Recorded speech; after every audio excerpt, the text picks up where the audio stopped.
Monsieur le secrétaire général, monsieur le rapporteur général, chers collègues, nous avons le plaisir de recevoir ce matin monsieur Sébastien Raspillère, le secrétaire général de l'Autorité des marchés financiers, pour une audition permettant notamment de présenter le rapport annuel d'activité de cette importante autorité de régulation. Malheureusement, comme vous le notez, Madame la Présidente Marianne Barbalayani, que l'on devait entendre ce matin, ne peut être présente pour des raisons de santé. Elle s'est excusée hier soir tard. Elle a essayé. Nous l'excusons bien naturellement et lui souhaitons bien entendu un prompt rétablissement. Cette audition sera donc l'occasion d'entendre pour la première fois M. Raspillère dans ses fonctions de secrétaire général de l'AMF, fonctions auxquelles il a été nommé en octobre 2023. Soyez donc le bienvenu à ce titre. Vous nous parlerez peut-être de l'évolution des missions de l'AMF, notamment en matière de finances durables et de contrôle du reporting extra-financier et de lutte contre l'éco-blanchiment, en matière d'égalité professionnelle ou encore en matière de réglementation du secteur des crypto-actifs. À ce sujet, monsieur le secrétaire général, une des préoccupations évoquées par votre présidente lors de son audition d'octobre 2022 avait été le souci de parler simplement et efficacement à des publics nouveaux particulièrement vulnérables, notamment les jeunes, souvent sensibles aux promesses de rendement de ce secteur. Le thème de la vulnérabilité des épargnants et de la multiplication des arnaques revient d'ailleurs régulièrement dans les interventions de l'AMF. Comme vous le savez, la Commission des finances est évidemment toujours très sensible à la question de la protection des épargnants.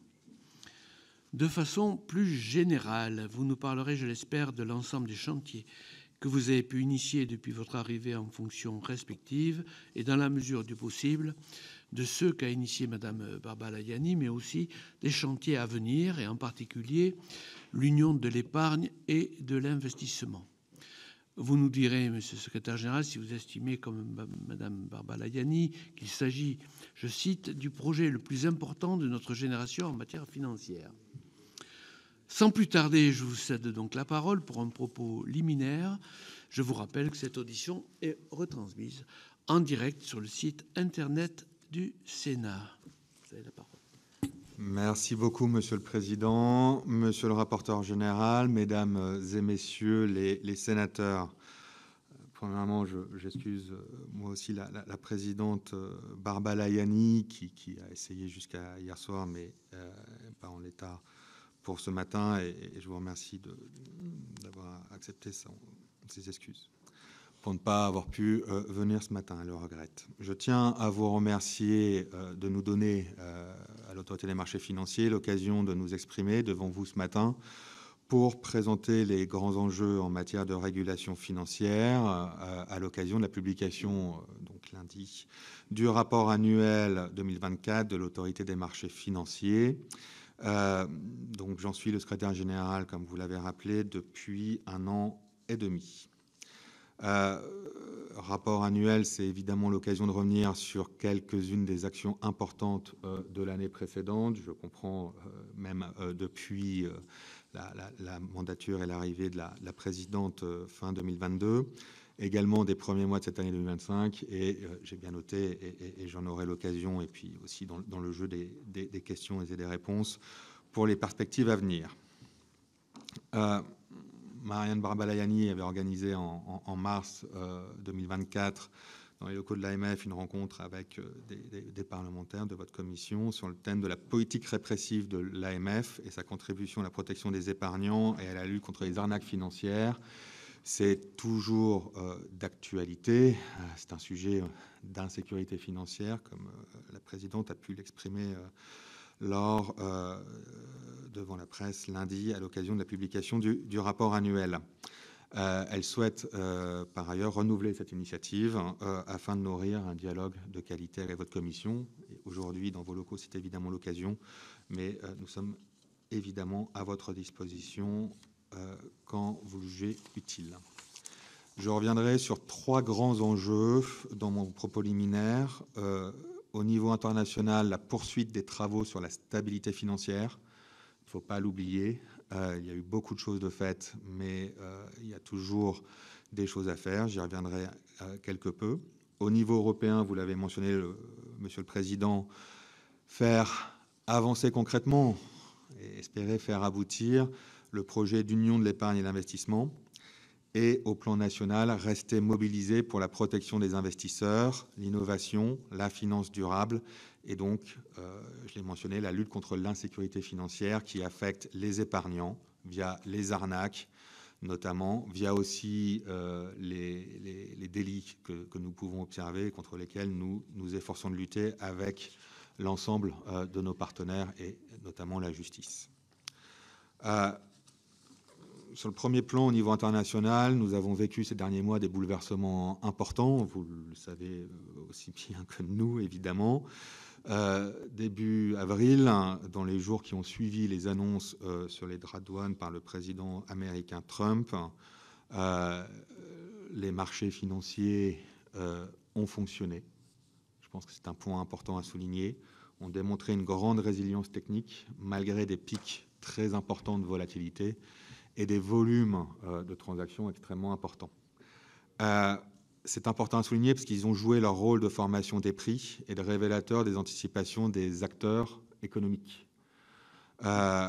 Ce bon fonctionnement technique des marchés, c'est le fruit des importantes réformes qui ont été menées lors de la dernière décennie et suite en particulier à la grande crise financière de la fin des années 2000.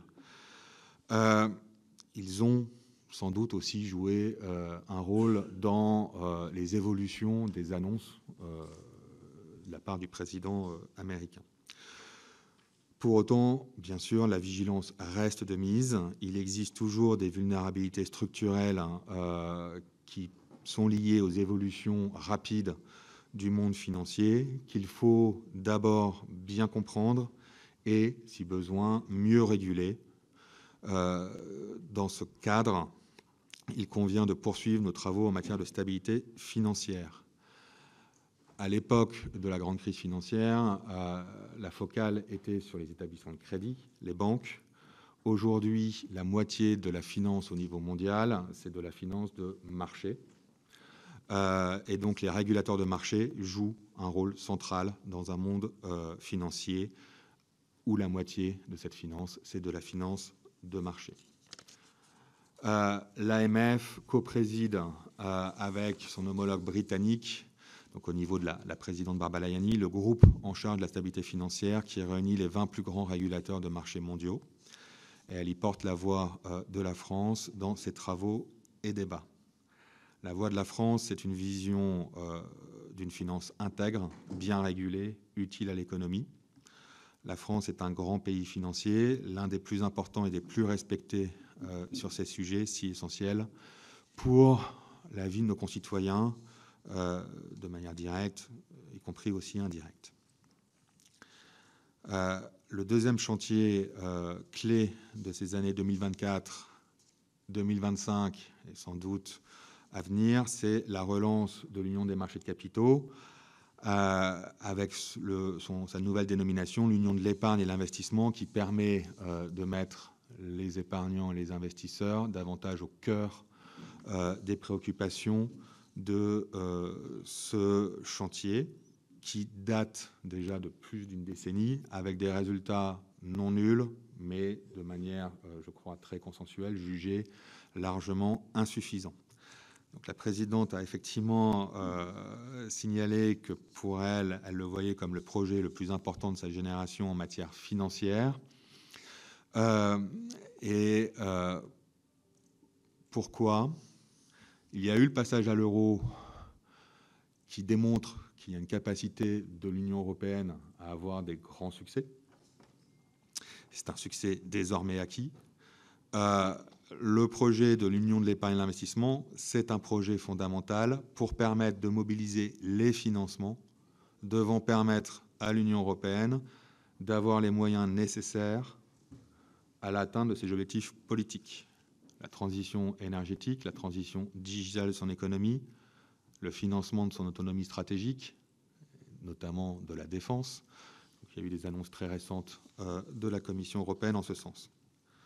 Les besoins sont très considérables, environ 1 000 milliards d'euros supplémentaires par an, tel qu'estimé par la Commission européenne ou la Banque centrale européenne.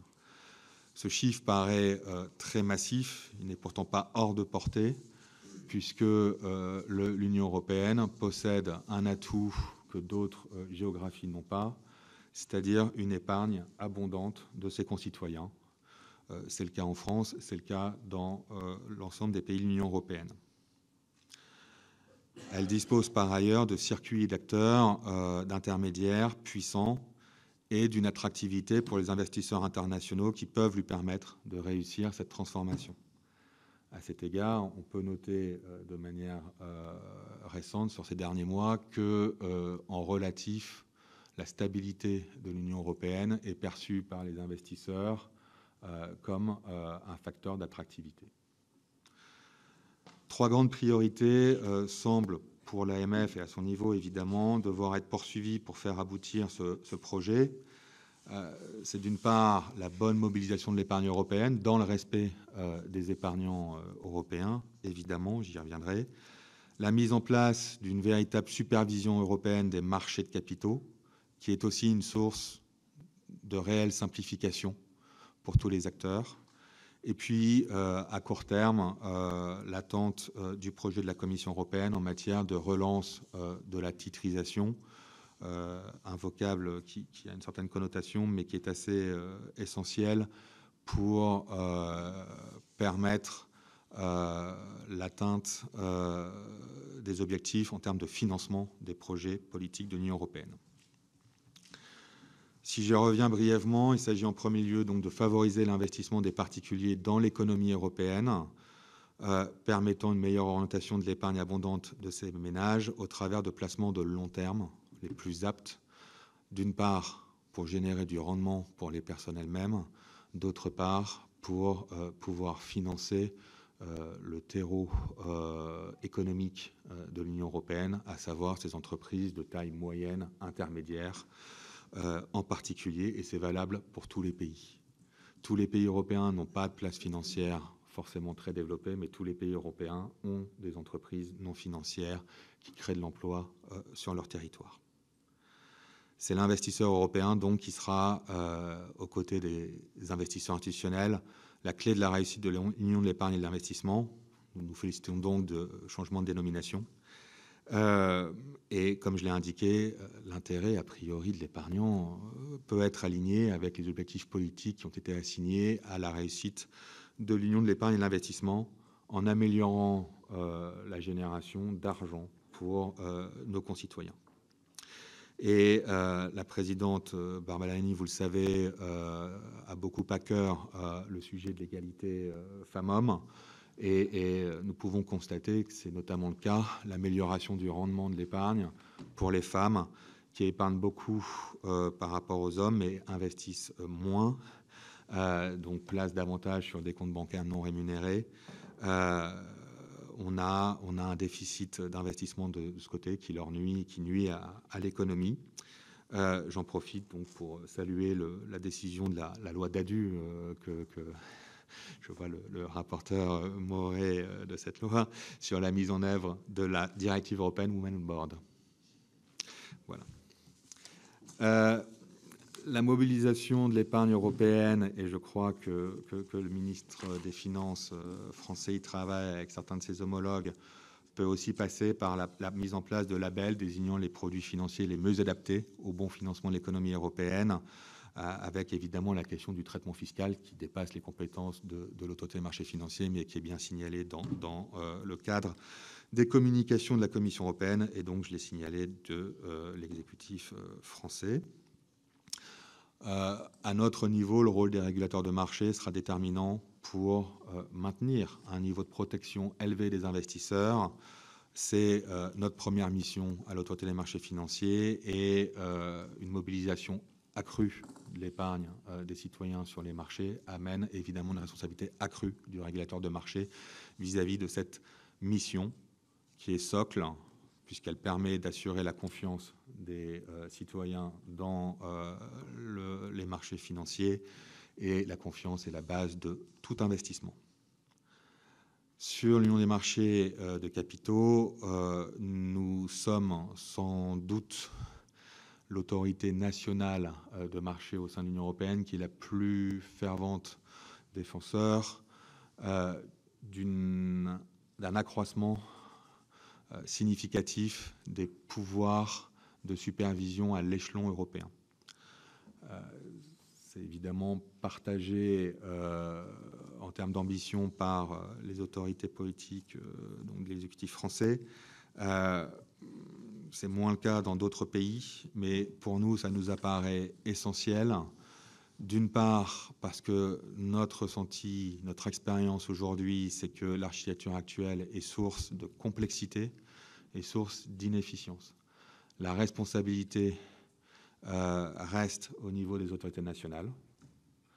Et pour la logique de proximité d'épargnants, ça fait sens, mais il y a beaucoup d'activités où c'est source d'inefficacité parce qu'une autorité nationale peut octroyer un agrément, on va dire, à un produit d'épargne qui va ensuite être passeporté dans le cadre du marché unique à travers tous les pays européens. Or, la protection des épargnants de l'épargne est une responsabilité qui reste au niveau national. Et donc, il faut avoir la capacité de nous assurer que ce qui est commercialisé auprès de nos concitoyens respecte les standards fixés au niveau européen. Et pour ce faire, nous assurer que nos homologues font correctement leur travail. Or, nous avons des homologues qui ont peu d'épargnants domestiques, naturellement, structurellement, et donc pas nécessairement la connaissance.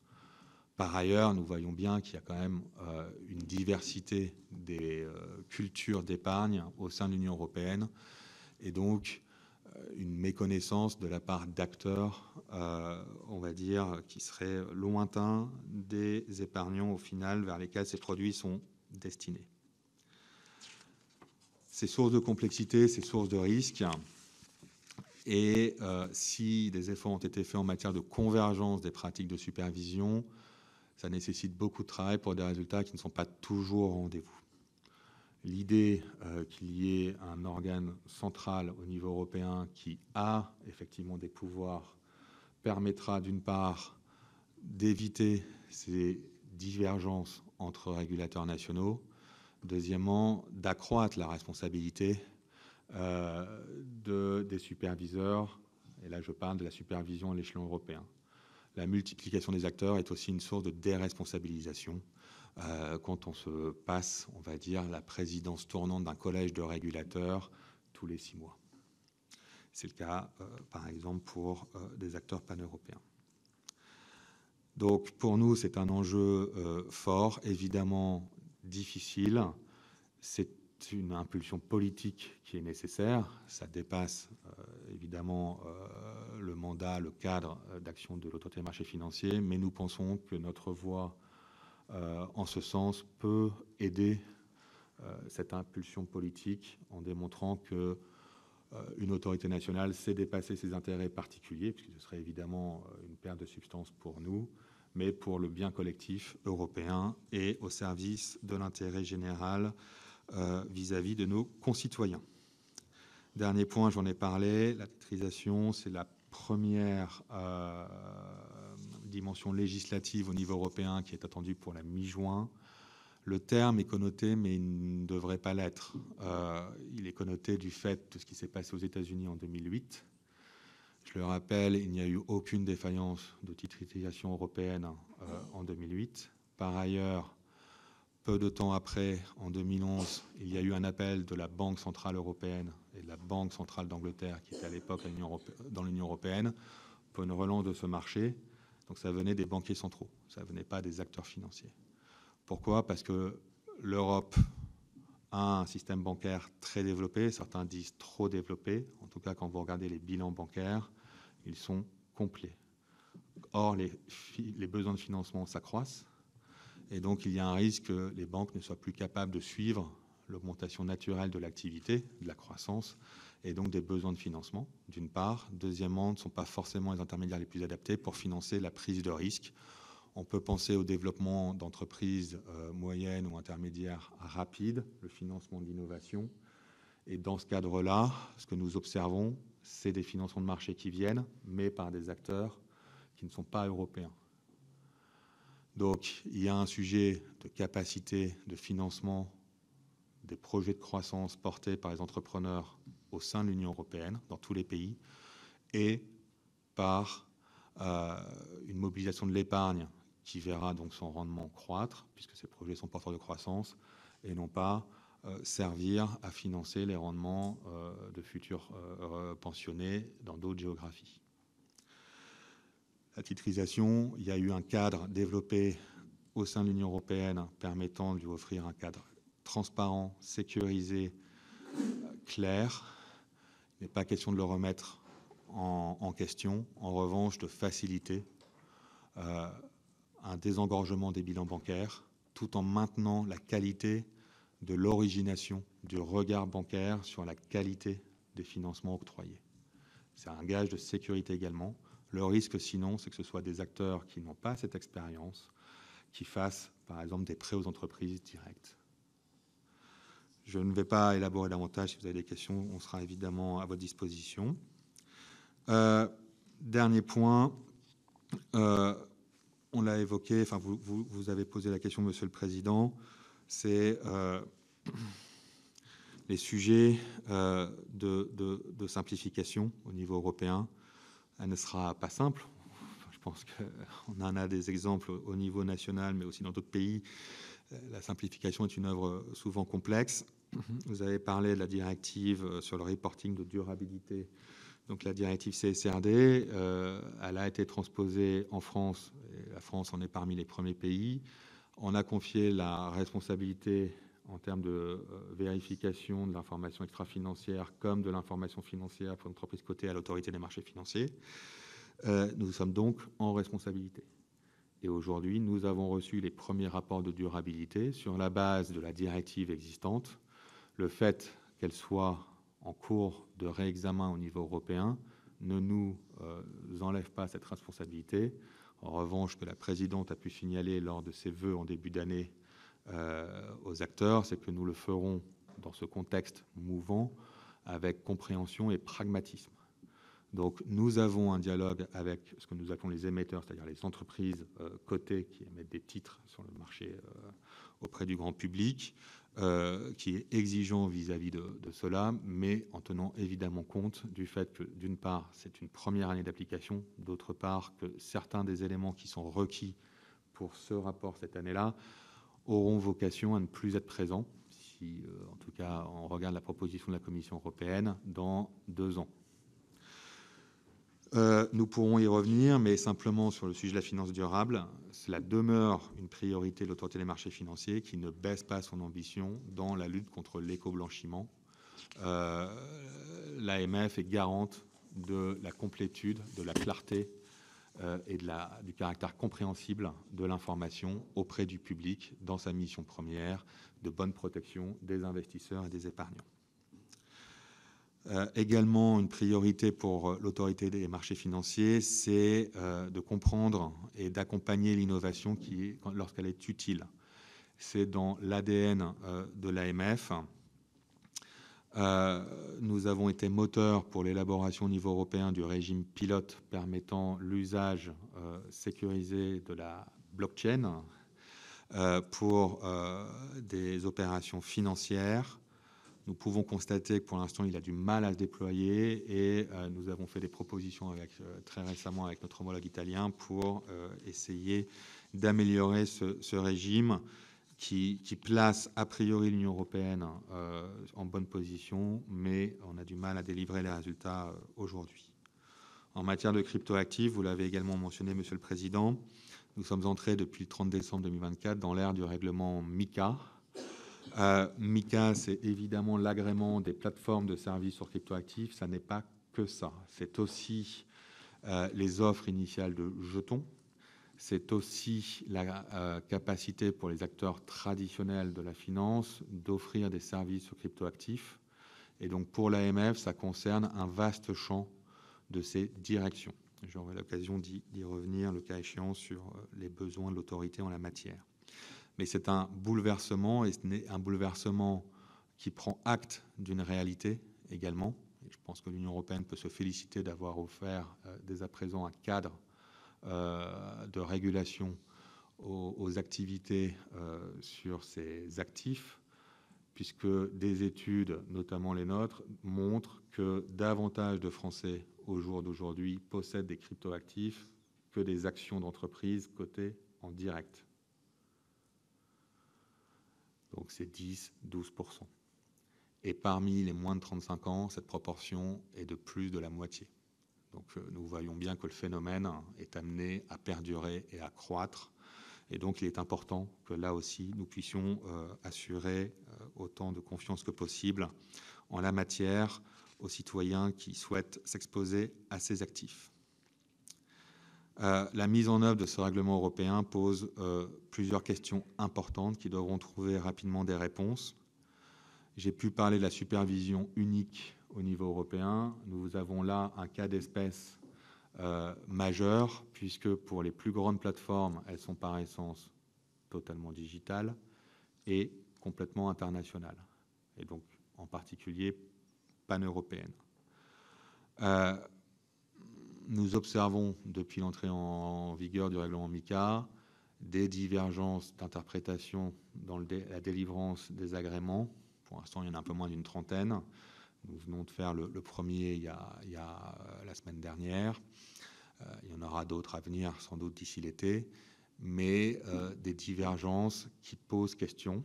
C'est traité au sein de l'ESMA, l'Autorité européenne des marchés financiers, mais nous aurions préféré que ça puisse se traiter en amont de la délivrance par telle ou telle autorité de certains agréments. Ce qui démontre le fait qu'il y a une marge de progression et qu'honnêtement, sur ce cas d'espèce, il nous paraît évident qu'une supervision européenne ferait pleinement sens, étant donné que ces acteurs et ces activités sont nouvelles et donc ne remettent pas en cause un existant dans un des quelconques pays de l'Union européenne. Mais il y a aussi des sujets majeurs de protection des avoirs. Vous avez vu, comme tout le monde, dans la presse, la révélation de cyberattaques et de hacking de plateformes. Si je prends l'exemple de Bybit, donc en février, la révélation d'un hack pour 1,4 milliard de dollars d'actifs. Mentionner que ce secteur n'avait pas le droit de prester en France, qu'après liste noire, l'avoir mis sur liste noire, nous lui avons demandé de reverser ses actifs aux citoyens français qui avaient quand même été exposés. Ça a été fait en janvier. Donc nous sommes probablement le seul pays où il n'y a aucun citoyen qui s'est fait voler des cryptoactifs par ce hack sur cette plateforme.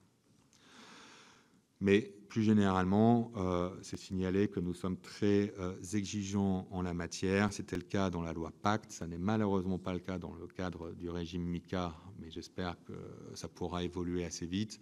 C'est l'exigence d'un audit cyber pour les acteurs de cryptoactifs.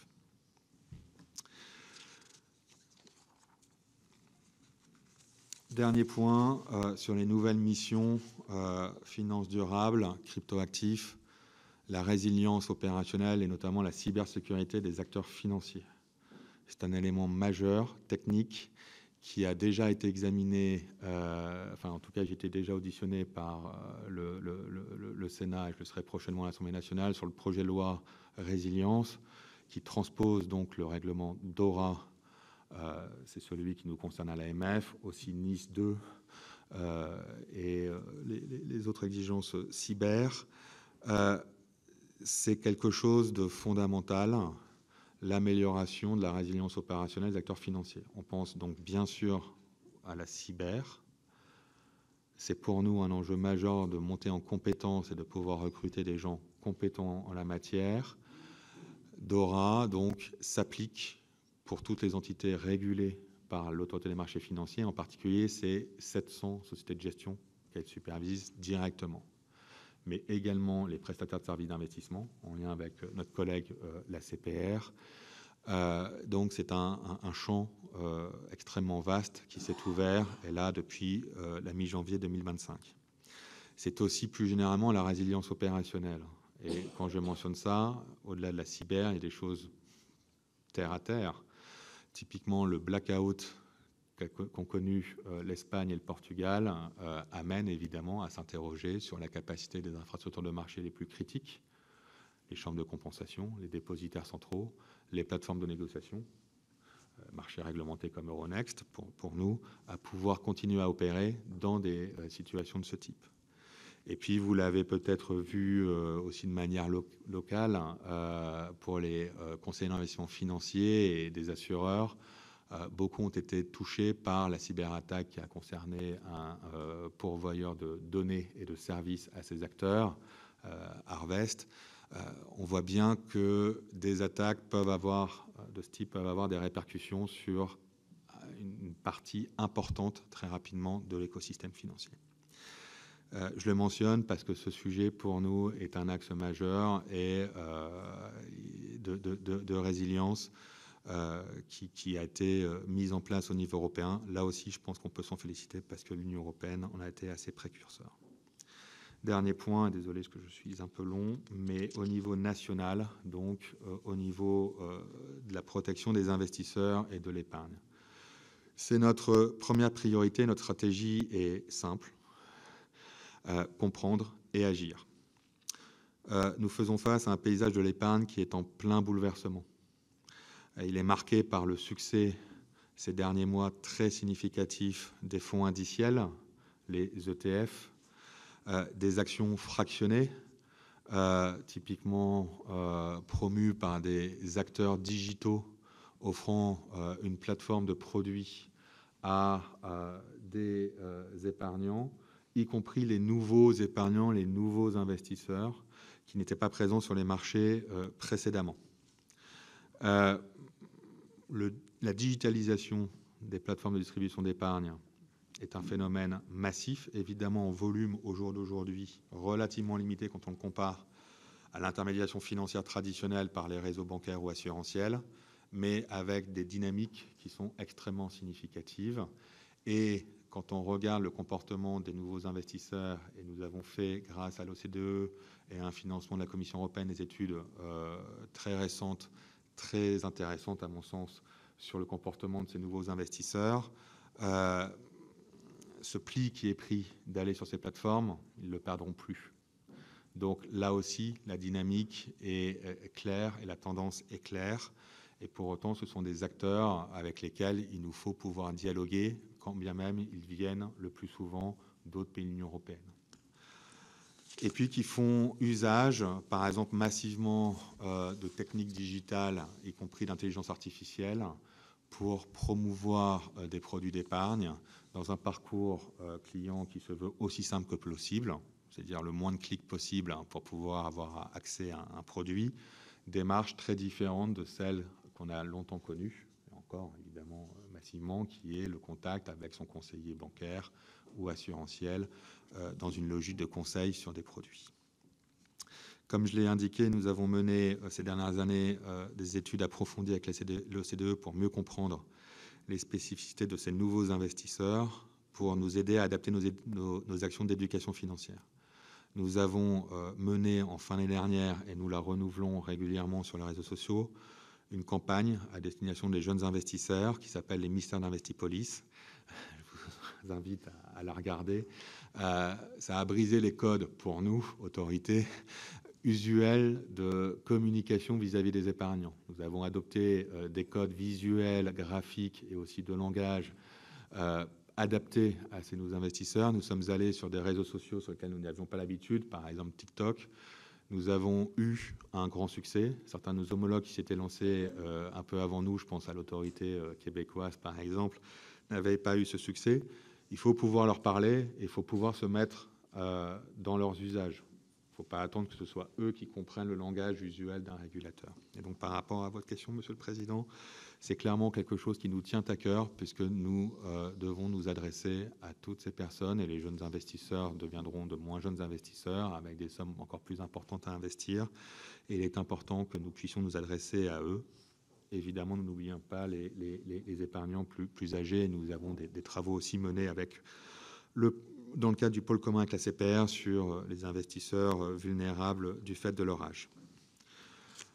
Nous travaillons donc toujours et encore sur ces sujets d'éducation financière. C'est un ouvrage renouvelé, mais nous travaillons aussi dans notre action de supervision avec les nouveaux acteurs de distribution de l'épargne, type Trade Republic, eToro ou autres, qui, par le digital, ont un accès massif aux épargnants français, quand bien même ils ne sont pas d'origine française, mais implantent des succursales françaises en la matière.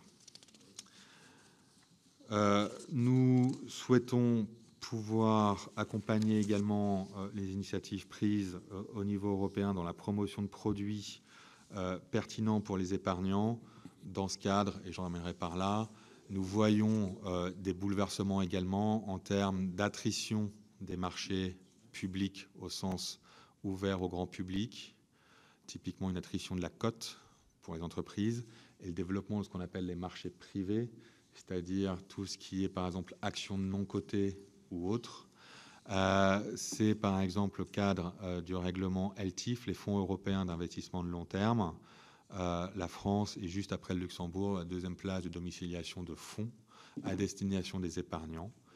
Ça apporte des défis puisque les marchés sont évidemment moins transparents, la formation des prix est moins simple que sur des marchés où il y a beaucoup d'offres et beaucoup de demandes. Pour autant, ça traduit aussi la réalité de notre économie, qui est que les entreprises moyennes, intermédiaires, qui ont plus besoin de financement et qui apportent les plus belles sources de revenus futurs pour les épargnants, ne sont pas cotées et n'ont a priori pas le souhait de le devenir dans un proche avenir. Donc, si on peut travailler sur l'amélioration de l'attractivité de la cotation, il faut aussi prendre en compte le fait que le développement de l'économie des entreprises dans un cadre de marché dit privé est important, et pour autant il n'y a pas de raison que les épargnants français et européens n'aient pas accès à cette source de rendement qui, sur les dernières années, quand bien même l'AMF a fait revoir certains chiffres un peu trop généreux dits par certains professionnels, a quand même délivré des performances relativement significatives comparées à d'autres classes d'actifs. Dernier point, j'en aurais terminé par là, c'est notre action dans la lutte contre les arnaques financières. C'est évidemment pas l'AMF elle seule qui peut agir, c'est évidemment en lien avec la justice, c'est évidemment en lien avec l'autorité de contrôle prudentiel et de résolution pour ce qui s'agit des arnaques aux faux livrets bancaires, aux faux livrets assurantiels, c'est évidemment avec la DGCCRF. Donc c'est un partenariat.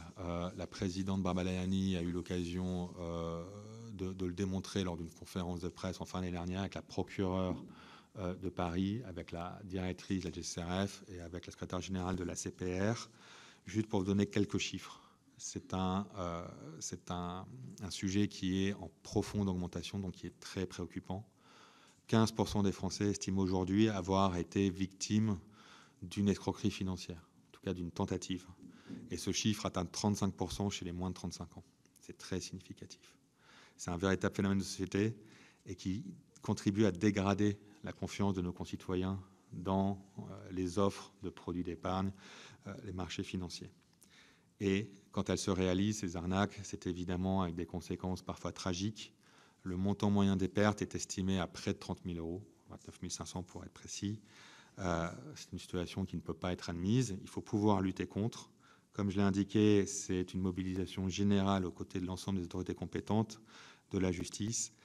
Il faut pouvoir agir quand on le détecte, ce que nous faisons à travers la publication et la mise à jour régulière de nos listes noires d'acteurs qui ne sont pas autorisés, la détection de sites Internet qui doivent être fermés, et donc c'est en constante augmentation. La question, c'est de savoir si on écope avec une petite cuillère, une grande cuillère, ou bien mieux. Bien mieux veut dire qu'il faut le traiter le plus en amont possible, et c'est là où nous revenons sur les sujets d'éducation financière. Nous avons un message clair, nous le pensons, nous l'espérons. Il n'est jamais urgent de perdre son argent. La première des choses, c'est de se poser des questions, de ne pas se précipiter, quand bien même, évidemment, l'usage des escrocs, c'est de presser, de represser, en mettant des messages régulièrement de « attention, vous allez rater l'opportunité du siècle ». Ça, c'est un message qu'on martèle avec nos collègues. Il faut savoir prendre le temps. Il n'y a pas de produit miracle. Il n'y a pas de rendement miracle. S'il y a du rendement, c'est qu'il y a du risque. S'il est bien expliqué, clair, il est acceptable. Et c'est de la liberté après des épargnants de faire leur évaluation. Mais pour les arnaques, c'est un sujet massif de société qui n'est pas franco-français. Et c'est pour ça que nous souhaitons et que nous avons d'ores et déjà engagé un travail avec les grandes plateformes, réseaux sociaux ou autres, pas tout seul, au niveau international, au niveau européen. Et la semaine dernière et cette semaine, des messages ont été envoyés par l'Organisation internationale des commissions de valeur, qui réunit plus de 130 régulateurs au monde, à destination des grandes plateformes, des grands réseaux sociaux. Ça a été relayé aussi par l'Autorité européenne des marchés financiers pour leur dire de bien intégrer les listes noires faites par nous, par nos homologues au niveau national dans tous les pays qui ont été contributeurs, pour stopper la diffusion sur ces plateformes de ces fausses promesses. C'est un sujet donc qu'il faut aussi pouvoir traiter au niveau international et européen. Ça me permet donc de conclure, désolé encore une fois pour la longueur, mais j'espère que ça témoigne aussi de la richesse de notre activité. C'est l'action coordonnée avec nos homologues internationaux européens pour les grands acteurs non financiers, mais qui sont aujourd'hui une réalité de vecteurs de diffusion d'informations, donc qui ne diffusent pas de fausses informations, de fausses promesses, qu'ils puissent travailler avec nous en bonne intelligence et que nous, à notre niveau, avec nos collègues au niveau national, mais aussi européen, nous puissions développer des actions d'éducation financière qui soient simples, compréhensibles, non pas paternalistes, mais simplement d'acquisition de réflexes par l'ensemble de nos concitoyens pour éviter après des drames humains. Je vous remercie de votre attention. Merci, Monsieur le Secrétaire général. Vous voyez, l'intérêt de faire un exposé complet, c'est que ça répond par avance à un certain nombre de questions. Donc ça va, ça va forcément limiter les questions, en tout cas je le crois. Monsieur le rapporteur général, dans un premier temps. Oui, merci, Monsieur le Secrétaire général. Je souscris à la remarque liminaire à la suite de votre propos synthétique, Monsieur le Secrétaire général. Il y a des citations magiques, hein, il y a des concours en ce moment ici. Alors j'ai noté, il n'est jamais urgent de perdre son argent, mais le meilleur, c'est quand même la simplification est une œuvre souvent complexe. Alors on va essayer de répondre en quelques heures. Et pour embrayer peut-être tout de suite sur d'abord quelques questions courtes. La première sur l'union de l'épargne et de l'investissement avec les trois priorités que vous avez évoquées. La question que je me pose, j'entends la volonté d'avoir une supervision européenne. J'ai pas bien identifié dans ce cas-là quel est le rôle, les missions et l'intérêt de la supervision nationale. Y a-t-il d'ailleurs, je dirais, puisque vous avez évoqué d'ailleurs à ce moment-là sur un deuxième sujet de la titrisation, j'ai noté, souligné que le terme était connoté, mais qui ne devrait pas l'être, enfin oui, connoté surtout négativement, un peu en disant que finalement les banques n'avaient, comment dirais-je, aucune responsabilité dans les événements de 2008. Alors ça veut dire que à ce moment-là, il a manqué des éléments pour mieux comprendre et éclairer. Et donc, s'agissant de la titrisation, comment pouvez-vous nous expliquer ce que l'AMF peut faire, je dirais, pour dépassionner les craintes s'agissant des risques? Je viens de le dire, vous avez évoqué dans la lettre au président de la République une volonté de simplification du parcours d'investissement. En quelques mots, pouvez-vous nous dire comment concrètement cela peut se traduire, quelle forme ça peut prendre, comment votre action face au développement, puisque vous l'avez évoqué, des réseaux internationaux qui utilisent des leads initiés pour blanchir les capitaux, comment pouvez-vous agir en tant qu'autorité des marchés financiers? Et dernier élément, puisque vous l'avez évoqué aussi, concernant l'intelligence artificielle, quelle utilisation comptez-vous en faire et dans quel objectif pour y trouver la meilleure place, en tous les cas celle que que vous définissiez comme telle? Merci, monsieur le rapporteur général. Pour ma part, j'ai deux interrogations qui sont des interrogations de type compréhension du moment où on en est. Comme le rapporteur général l'a indiqué, l'union des marchés de capitaux, maintenant de l'épargne, de l'investissement, très bien, on en entend parler depuis 10 ans. Maintenant, ça doit faire 11 d'ailleurs, parce que je dis 10 ans depuis un an. À part en parler, à part avoir des colloques sur le sujet, à part être d'accord sur des objectifs généraux, on ne voit rien arriver. Donc, on devrait avoir votre position là-dessus. Est-ce qu'on continue à en parler pendant 20 ans, 30 ans, ou est-ce qu'on arrive à bouger? Et si oui, comment? Même chose sur la supervision européenne. On en parle. Les Français sont très allants, d'ailleurs, là-dessus, mais pas les autres. Est-ce que ça a un jour une petite chance d'avancer également? Voilà, c'était deux petites questions. Je donne la parole à Michel Canevet, puis Jean-Raymond Hugonet. Merci, Monsieur le Président. Je remercie aussi le secrétaire général pour son très long exposé. Je vais simplement évoquer 3 sujets, mais auparavant, je me suis demandé si le fait que vous évoquiez longuement l'éducation financière nécessaire, c'était un message adressé à nos gouvernants. Alors, je voudrais évoquer la question de l'intelligence artificielle tout d'abord, pour savoir ce que l'AMF peut faire pour que des solutions souveraines puissent être retenues par les entreprises. C'est quelque chose d'important, il me semble, aujourd'hui.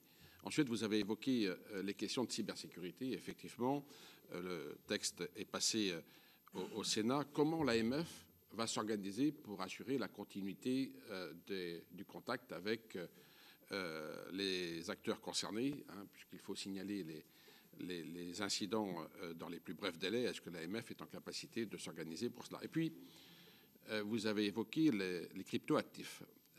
Alors, les cryptoactifs, la France a été relativement précurseur sur le sujet, puisque la loi Pacte avait déjà défini un encadrement réglementaire en 2019, et le règlement MICA de 2023 est arrivé. Alors, vous avez livré l'information à l'instant qu'un opérateur, un prestataire de services en cryptoactifs avait enfin été agréé par l'AMF, parce que les prestataires attendent et se demandaient pourquoi dans les autres pays il y a eu de multiples agréments qui ont été délivrés et pourquoi l'AMF traînait. Vous avez esquissé quelques réponses à ce sujet dans votre propos, mais les acteurs s'inquiètent quand même de savoir quel est le délai moyen, effectivement, pour traiter un dossier. Qu'est-ce que l'AMF entend mettre en œuvre pour que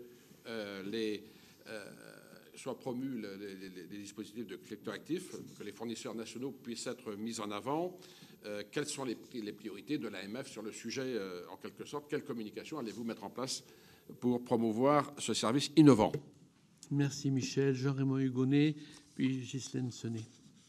Merci Monsieur le Président. Merci Monsieur le Secrétaire Général pour cette présentation extrêmement intéressante. Le Président et le rapporteur général ont posé quasiment, et c'est bien normal, les questions principales. J'ai juste peut-être revenir sur un élément, parce que je salue votre sens et celui de la maison que vous représentez, ce sens de l'innovation et du progrès supposé. Mais quand je vous ai entendu parler tout à l'heure de TikTok, je ne vous cache pas que entre l'autorité des marchés et TikTok, ce type de singerie,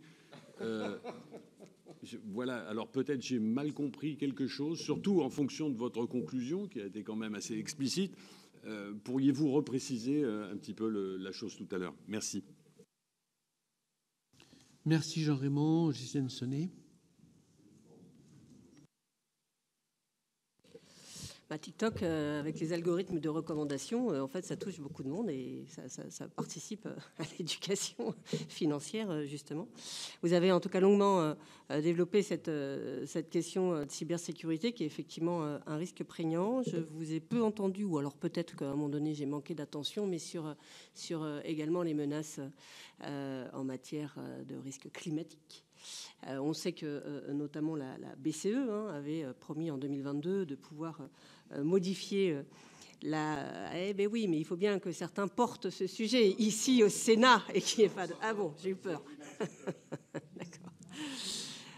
Mais on sait que la BCE, depuis 2022, en fait, avait promis de pouvoir s'assurer d'intégrer le climat dans son cadre de garantie, ce qu'on appelle les collatéraux, et qu'elle a manifestement abandonné ce projet. Elle a récemment intégré, notamment dans ses actifs, près de 13 milliards d'actifs venant d'entreprises à énergie fossile, et sachant que la BCE est en train de revoir sa stratégie là pour de cet été, je voulais savoir quelle était la position de l'AMF et ce que ferait l'AMF sur ce sujet en tant que régulateur. Merci, Justine. Thierry Cozic, Didier Rambaud. Merci, Monsieur le Président. Très rapidement, Monsieur le Secrétaire général, à la lumière du rapport annuel 2024, là, et notamment du programme Impact 2027 avec les 6 orientations stratégiques, on constate dans le rapport la persistance des dérives liées aux réseaux sociaux, à certains influenceurs, vous l'avez évoqué, en matière de conseil, notamment en matière de conseil financier. Donc je voudrais savoir quelles sont les prochaines étapes de l'AMF pour mieux encadrer les pratiques et protéger les investisseurs et notamment les plus jeunes. Vous avez fait état notamment du taux de 35% qui est chez cette catégorie de population qui a été particulièrement touchée. Merci. Merci Thierry. Didier Rambaud, Hervé Moret. Merci, Monsieur le Président. Monsieur le Secrétaire général, plutôt une question globale sur les moyens de contrôle dont dispose l'AMF. Et je voulais prendre deux exemples. Tout d'abord, la directive européenne Women on Boards, qui impose finalement la parité dans les conseils d'administration des sociétés cotées. Donc, comment l'AMF compte faire respecter ces mesures. Et puis, concernant le greenwashing, là aussi, comment l'AMF se mobilise et s'assurer que les produits financiers verts aient vraiment un impact environnemental réel et mesurable. Je vous remercie. Merci Didier. Hervé Moret. Oui, merci Monsieur le Président. Monsieur le Secrétaire général, quelques questions d'abord dans le prolongement de ce que vous avez dit sur les cryptoactifs. D'abord, je voulais vous demander si le dispositif d'enregistrement renforcé qu'avait voté le Parlement dans le cadre du DADU avait finalement été opérant ou si dans les faits on était passé directement du système d'enregistrement au système d'agrément qui est maintenant en application. Vous avez évoqué des divergences d'appréciation dans les différents modèles, dans les différents agréments accordés. Est-ce à dire que nous sommes parmi les plus rigoureux et qu'en est-il si on regarde les autres pays? Et notamment sur le point que vous avez évoqué de l'audit informatique des dispositifs de gestion. Si vous pouviez un petit peu compléter votre propos sur ce point. Autre sujet, vous avez rendu au mois de janvier une étude sur la finance immobilière avec un certain nombre de préconisations. Est-ce qu'elle commence à se mettre en place ou à ce stade, elle reste au stade de préconisation? Et puis, dernière question sensible, il y a eu un certain nombre de rapports, et notamment de la Cour des comptes, soulignant le fait que vos moyens humains et matériels seraient insuffisants pour faire face à votre mission, sachant, monsieur le rapporteur général ne me contredira pas, qu'il est difficilement envisageable par les temps qui courent d'augmenter beaucoup les moyens de l'AMF. Est-ce à dire que vous allez être en difficulté pour remplir vos missions? C'est une bonne question. J'en ai une dernière pour vous, ce qui je trouve qu'il n'y en a pas assez. Donc j'en rajoute une sur la relation, vous l'avez évoqué d'ailleurs, la relation avec les États-Unis, ce que fait les États-Unis. En réalité, pour une part, il y a une part de dérégulation assez claire. L'idée qu'en plus, tout ce qui est BAL, tout ça, Banque américaine ne souhaite pas suivre, etc. Bon, bien, dérégulation d'un côté, et en même temps, l'AMF prône, je crois de manière très claire, l'idée que finalement, une des priorités stratégiques, c'est évidemment d'augmenter l'attractivité de la place de Paris. Et donc, comment on fait les deux là? Autrement dit, est-ce que pour combattre l'attractivité américaine, il faut un petit peu prendre un peu plus de risques dans la vision française? Où est le point d'équilibre de tout ça entre la recherche d'attractivité et le fait qu'il y a une dérégulation américaine? Monsieur le secrétaire général. Merci beaucoup, Monsieur le Président, Monsieur le rapporteur général, Mesdames et Messieurs les sénateurs. Cela m'apprendra à être long, mais je me réjouis d'avoir autant de questions. Je vais essayer d'y répondre dans le délai imparti. Je n'ai pas donné, ça vous aide. Vous me direz, mais bon. Non, mais je vous remercie beaucoup de ce qui témoigne de votre intérêt pour notre action et nous vous en remercions. Je vais les prendre dans l'ordre en essayant, quand il y a évidemment des questions qui ont été posées par différents d'entre vous, d'y répondre par bloc. S'agissant de l'épargne, l'union de l'épargne et de l'investissement, sur le sujet donc de la supervision, alors, Monsieur le Président, vous dites que les autres n'ont pas l'air très motivés. Pour avoir dans de précédentes fonctions connu la revue des autorités européennes de supervision, je peux effectivement vous le confirmer. Et la question est, est-ce qu'il y a des éléments nouveaux qui permettent d'imaginer un résultat autre que le résultat très décevant du point de vue de cette ambition qu'il y a eu il y a un peu plus de 5 ans? La réponse, c'est d'apporter des éléments nouveaux. Le premier, c'est quand même l'expérience d'un superviseur national dont on pense que nos collègues le partagent, qui est quand même qu'on passe beaucoup de temps parmi les collaborateurs de l'AMF à l'ESMA pour un résultat qui parfois est source de complexité et donc source aussi de bonne compréhension des attendus de convergence des pratiques de supervision et de mise en œuvre. C'est là où il peut y avoir des facteurs de gain de temps, d'efficience et de meilleurs résultats par rapport, pardonnez-moi l'expression, mais à nos utilisateurs finaux que sont quand même les épargnants, les investisseurs et aussi nos assujettis, les entités qu'on régule. C'est mieux d'avoir de la clarté pour qu'on puisse espérer qu'ils respectent d'une part les textes, d'autre part pour les épargnants et investisseurs fassent leur choix en toute connaissance de cause.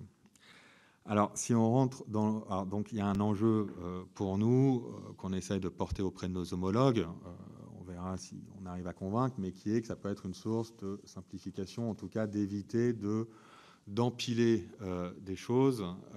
Il y a une complainte au niveau politique européen sur la simplification. Quand vous voyez l'élaboration de la norme européenne, qui est quand même maintenant l'essentiel de la source de lois et de règlements que nous devons après faire appliquer aux acteurs, vous avez le niveau 1, fruit d'un compromis entre le Conseil, le Parlement européen et la Commission européenne, qui renvoie parfois beaucoup au niveau 2, donc l'élaboration de standards techniques. Tout ça prend du temps, par ailleurs, pas forcément une source de rapidité d'action, alors qu'il peut y avoir des enjeux un peu pressants pour la sécurisation des opérations ou la protection des investisseurs. Et puis, plus on écrit, plus il y a de sources de divergences d'interprétation possibles. Donc en fait, c'est un peu une pelote ou une boule de neige plutôt qui se forme, c'est-à-dire que la complexité engendre la complexité quand on est avec 27 régulateurs nationaux. Alors très concrètement, est-ce que ça concerne tout et n'importe quoi, j'ai envie de dire, pardon de l'expression. Il y a aussi des dimensions très locales, et typiquement l'épargne, il y a de la réglementation financière, certes, mais il y a aussi évidemment un impact fiscal qui est majeur et qui est partagé dans tous les pays. Et puis, il y a une dimension culturelle. Sans entrer sur des sujets potentiellement polémiques, mais le comportement d'un épargnant néerlandais vis-à-vis de la préparation de sa retraite est différent de celle d'un épargnant français. Et sans doute, je ne suis pas un fin connaisseur de l'épargnant tchèque, on peut l'imaginer. Donc, imaginez qu'une autorité centrale déconnectée de ces réalités puisse bien faire un travail en la matière, ça paraît illusoire. En revanche, je vais prendre un exemple inverse. Dans l'argumentation européenne, il y a eu la création d'un régime de résolution et de recouvrement des chambres de compensation. Les chambres de compensation, ce sont les organes très systémiques qui ont été renforcés dans l'agenda de régulation post-crise financière. Vous en avez 14 dans l'Union européenne, situés dans 13 pays de l'Union européenne. Pour autant, cette réglementation a créé 27 autorités nationales de résolution. On peut se dire qu'il y a peut-être une source là de simplification et de meilleure efficience. Si l'on prend par exemple le cas d'Euronext, c'est une plateforme de négociation marché réglementé qui est devenue pan-européenne. C'était 3 pays au départ, volontaires. C'est devenu maintenant 7 pays. Le collège des régulateurs, auquel nous participons évidemment, se réunit fréquemment, mais évidemment, il y a des sources d'inefficacité, c'est-à-dire telle autorité va décider, parce que c'est quand même dans sa compétence qui reste nationale, tel contrôle sur Euronext ou autre. Nous nous efforçons de nous coordonner, mais pour l'acteur lui-même, c'est une source de complexité parfois inefficiente d'avoir 3 contrôles en un an sur le même sujet, rien sur le reste. Enfin, voilà, c'est pour prendre des exemples très concrets. Et là, pour le coup, cet opérateur appelle à avoir une réelle supervision européenne pour lui. Donc, quand il y a des acteurs qui le demandent, on peut se dire que peut-être qu'on peut aller dans ce sens-là. Sur les cryptoactifs, je l'ai mentionné, c'est nouveau. Pourquoi avoir fait 27 autorités nationales?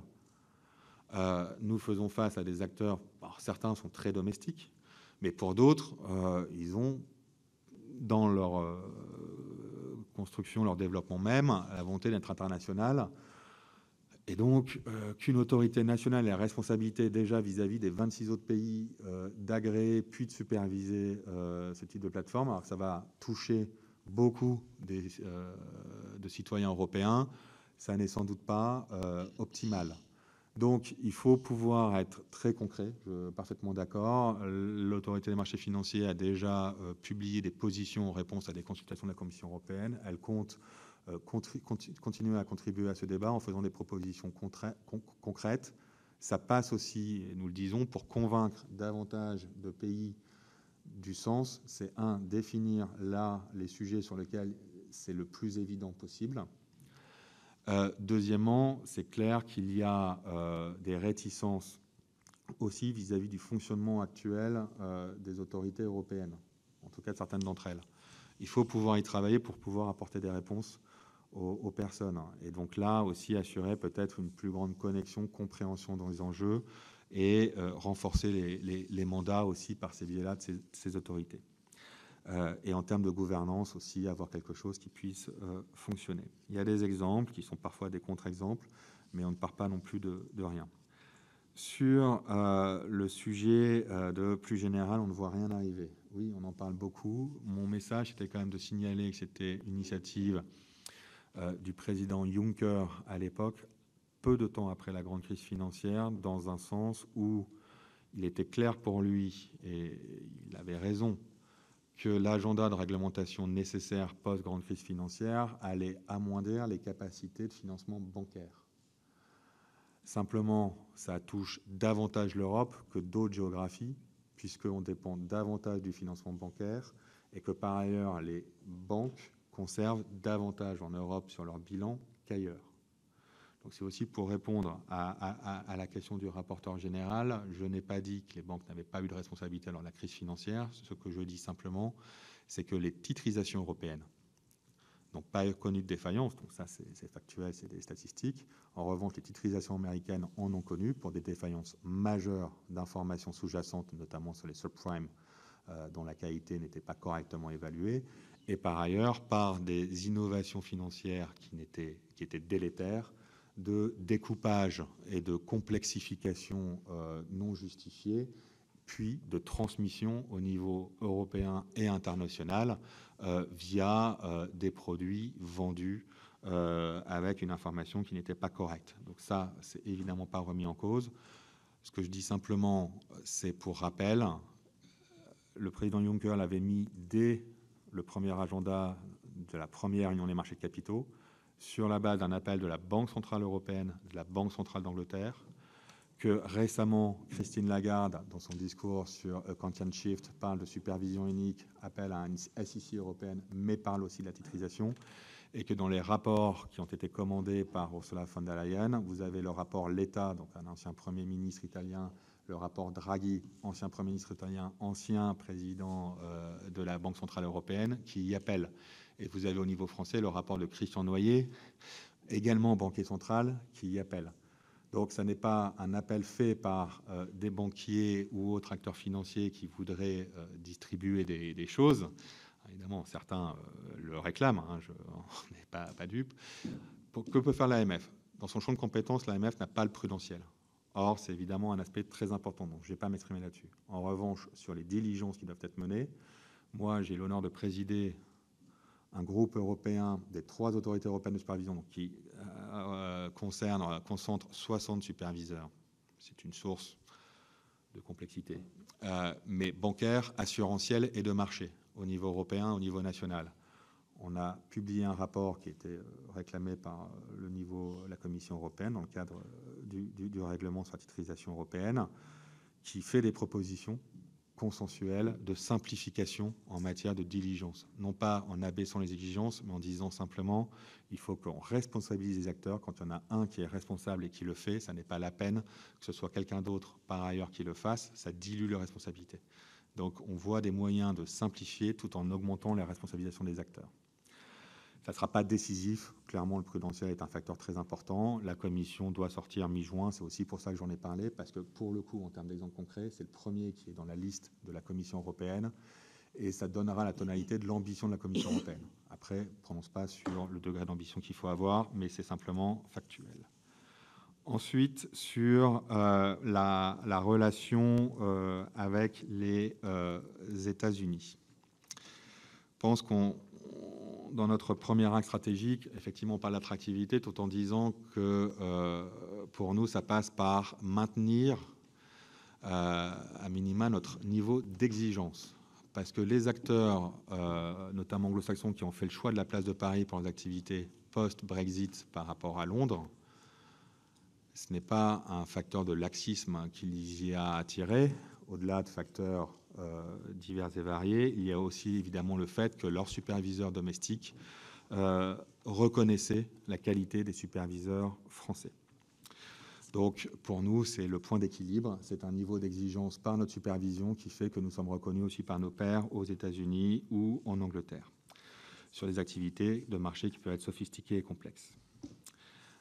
Sur les réseaux internationaux d'initiés, c'est un sujet majeur qui nécessite de la coopération. Plus de 95% de nos enquêtes nécessitent un acte de coopération avec au moins un homologue étranger. Ce qui explique aussi, ce qui démontre d'ailleurs l'internalisation de ces crimes et délinquances, qui démontre aussi la nécessité d'avoir de bonnes coopérations et qui explique aussi un certain allongement de la durée de nos enquêtes qui est nécessaire, mais qui demeure relativement compétitif par rapport notamment à ce que peut faire la justice. Ça nécessite des moyens, évidemment, et la question a été posée en la matière. Ça nécessite des moyens humains. Ça nécessite des moyens humains qui se traduisent parfois par directement le succès d'enquête par l'AMF avec des décisions de la Commission des sanctions de l'AMF, mais aussi beaucoup, et notamment quand on parle des réseaux d'initiés internationaux, avec la justice et en particulier le parquet national financier. Pourquoi ? Parce que la justice, évidemment, et c'est normal, dispose de moyens d'investigation qui sont bien supérieurs à celui d'une autorité qui reste dans le champ administratif. type mise sur écoute, garde à vue, ce type de choses. Et il faut pouvoir en passer par là dans nombre de dossiers. Et donc, c'est pour ça que nous appelons de nos voeux à certaines évolutions législatives permettant une amélioration encore de l'efficacité de notre collaboration avec le parquet national financier. Nous avons eu, avec la présidente Marianne Barbalayani, l'occasion de le présenter à la commission d'enquête du Sénat sur la délinquance financière, commission des lois, c'était il y a 2 mois. Nous avons plusieurs propositions de dispositions législatives. L'une d'entre elles, par exemple, c'est la capacité que nos enquêteurs soient saisis par commission rogatoire, parce qu'on voit bien que pour faire avancer des enquêtes au niveau judiciaire, il faut aussi disposer de la compétence technique sur des sujets qui nécessitent une forte compétence technique, et les enquêteurs de l'AMF sont très bien placés en ce sens. Donc c'est pour vous dire que nous jouons collectif, vraiment dans un esprit de résultat. Nous en avons d'autres, et vous l'avez aussi mentionné, par rapport aux arnaques, aux influenceurs ou autres, c'est avoir une capacité sécurisée, et c'est du niveau législatif, de pouvoir faire du web scrapping et de pouvoir utiliser des identités d'emprunt. Pourquoi ? Parce que souvent, quand on détecte, qu'on soupçonne des schémas d'arnaque, pour pouvoir le démontrer, il faut aller donner une identité d'emprunt, un compte bancaire et autres. Et évidemment, nos enquêteurs, nos collaborateurs ne vont pas donner leur propre nom ou leur propre numéro de compte en banque. Ça, c'est un sujet très concret qui nous permettrait d'améliorer notre action en allant un cran plus loin et en pouvant démontrer très concrètement qu'il y a un schéma frauduleux en la matière. Donc ça requiert une modification législative, c'est normal, puisqu'on touche à des droits évidemment de ce ressort-là, mais on n'en dispose pas aujourd'hui. On constate simplement que le législateur a autorisé des expérimentations pour le fisc ou autre, et nous considérons que nous pouvons nous inscrire dans la même veine, donc avec les mêmes justifications, et donc obtenir ces mêmes pouvoirs. Ça nécessite des moyens humains. Vous avez mentionné ce point, et je vous en remercie, monsieur le sénateur Maurey. Le rapport de la Cour des comptes, évidemment, a été un élément très important pour permettre à la présidente et à moi-même de mener des actions, d'une part, de meilleure efficience d'utilisation de nos moyens, d'autre part, et c'est la première recommandation de la Cour des comptes, qui soulignait une dichotomie entre l'accroissement significatif des missions confiées à l'AMF et de l'autre, le fait qu'elle avait eu moins de moyens par rapport à ces évolutions. L'ESMA a fait une étude comparative entre les 27 autorités européennes nationales de marché. Sur la période 2016-2024, l'AMF est juste après la Roumanie l'autorité qui a vu ses moyens le moins croître. Donc nous avons 25 autorités nationales qui ont eu, sur la période 2016-2024, une augmentation de leurs moyens supérieure à la nôtre. C'est un constat. Et par ailleurs, il est assez clair que l'AMF a eu la même extension des champs de compétences à minima du niveau européen, plus une dimension sur la protection des épargnants qui est plus importante en France à l'AMF que dans beaucoup de nos homologues, plus quelques aspects domestiques aussi qui nous ont été confiés. Donc, nous souhaitons avoir un dialogue construit, pérenne, exigeant. Nous comprenons très bien l'exigence de la bonne utilisation des deniers publics. Je rappelle simplement que l'AMF est financée par aucune subvention. Elle est financée exclusivement par les contributions qui sont versées de par des textes législatifs votés en loi de finances par les assujettis, soit les entités régulées, soit par exemple pour les entreprises cotées pour des travaux que nous devons mener à leur service. Ensuite, nous avons un plafond de recettes et nous avons un plafond d'effectifs. Notre première priorité, c'est d'avoir les moyens humains pour pouvoir mener à bien nos missions.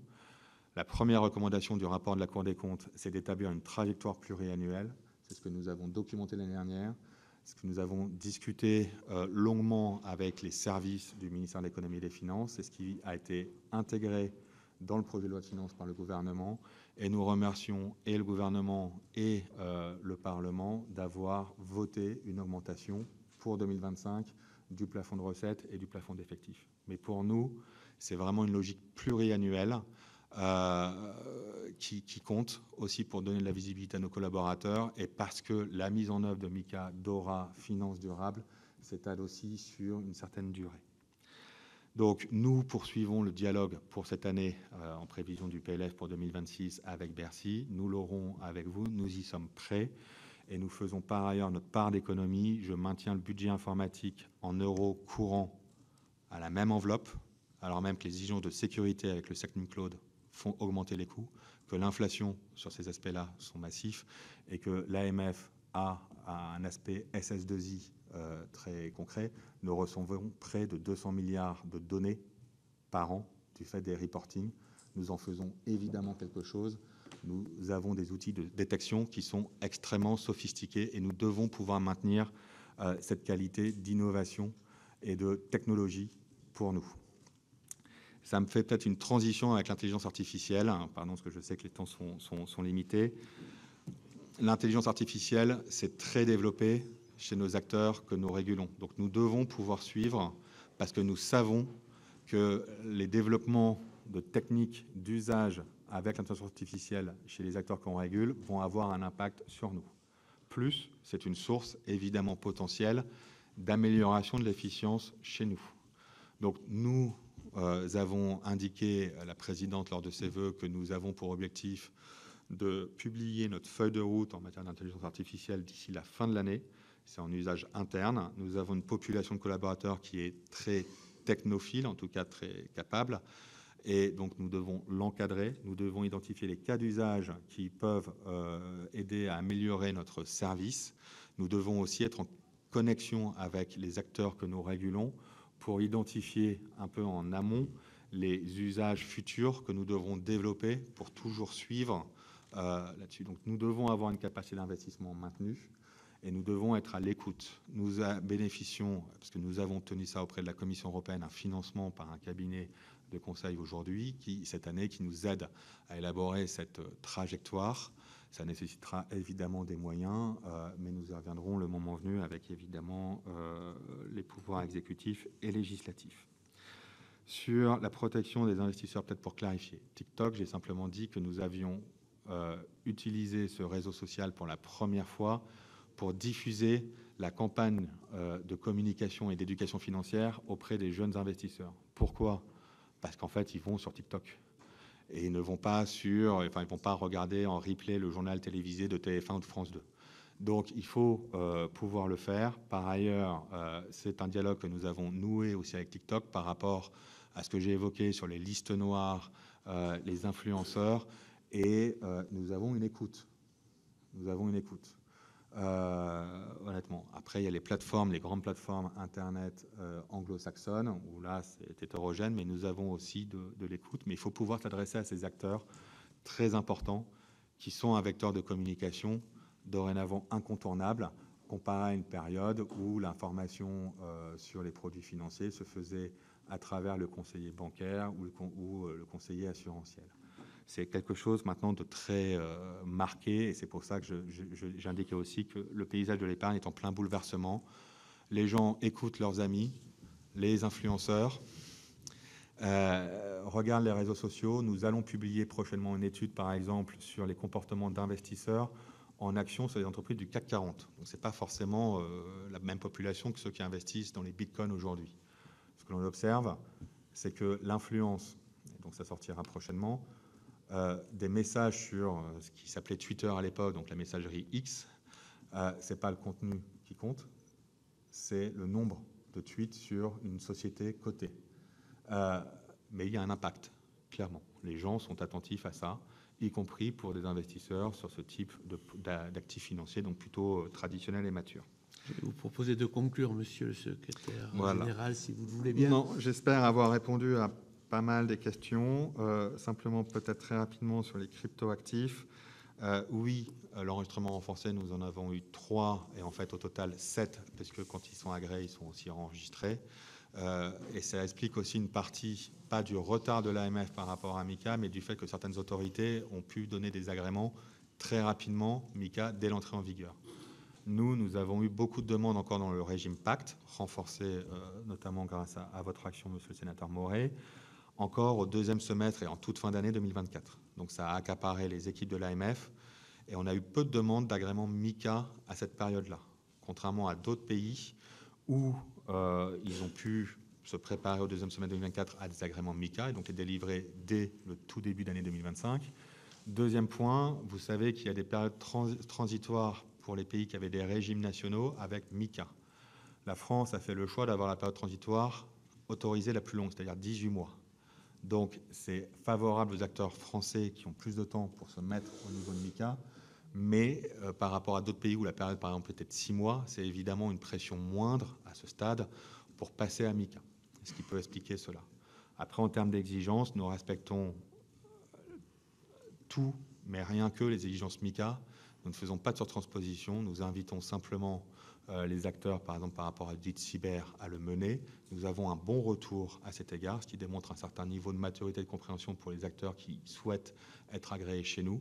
Mais on ne peut pas l'imposer, puisque le règlement européen ne nous donne pas la base juridique pour le faire. Donc ça, c'était pour le dire très brièvement. Donc on ne freine pas, bien au contraire. Les acteurs ont pu le signaler. Nous en aurons encore sans doute prochainement d'ici la pause estivale et puis encore d'ici la fin de l'année. Mais nous appelons les acteurs effectivement à s'y préparer dès à présent. Ce que je peux aussi dire, c'est que nous n'avons pas que le stock de la loi Pacte, nous avons aussi des demandes de nouveaux acteurs qui n'étaient pas dans le cadre Pacte. Si je dois conclure, on a un spectre extrêmement large de nouvelles missions très impactantes. C'est sur les questions d'organisation. J'ai pu l'évoquer sur les moyens, des moyens humains, des moyens financiers, des moyens, le cas échéant, législatifs. C'est évidemment une question d'organisation aussi efficiente que possible par rapport aux moyens dont nous disposons. Et ça, c'est un devoir que nous nous fixons en tant qu'autorité publique indépendante par rapport à la bonne utilisation des moyens qui sont publics, même si ce ne sont pas des subventions qui nous sont allouées. C'est un travail pour moi, parce que c'est ma responsabilité, qui est quotidien. Comme je vous l'ai indiqué, nous mettons l'accent sur le recrutement de compétences. Nous avons aussi besoin de nouvelles compétences. On ne peut pas tout faire par redéploiement. Nous avons par exemple besoin de compétences en cyber. C'est un marché extrêmement concurrentiel. Nous ne bénéficions pas de filière de recrutement public. Donc nous devons aller recruter en concurrence avec le secteur privé. Évidemment, avec des niveaux de salaire qui sont ceux du public et des contraintes de déontologie que nous respectons scrupuleusement qui sont celles du public.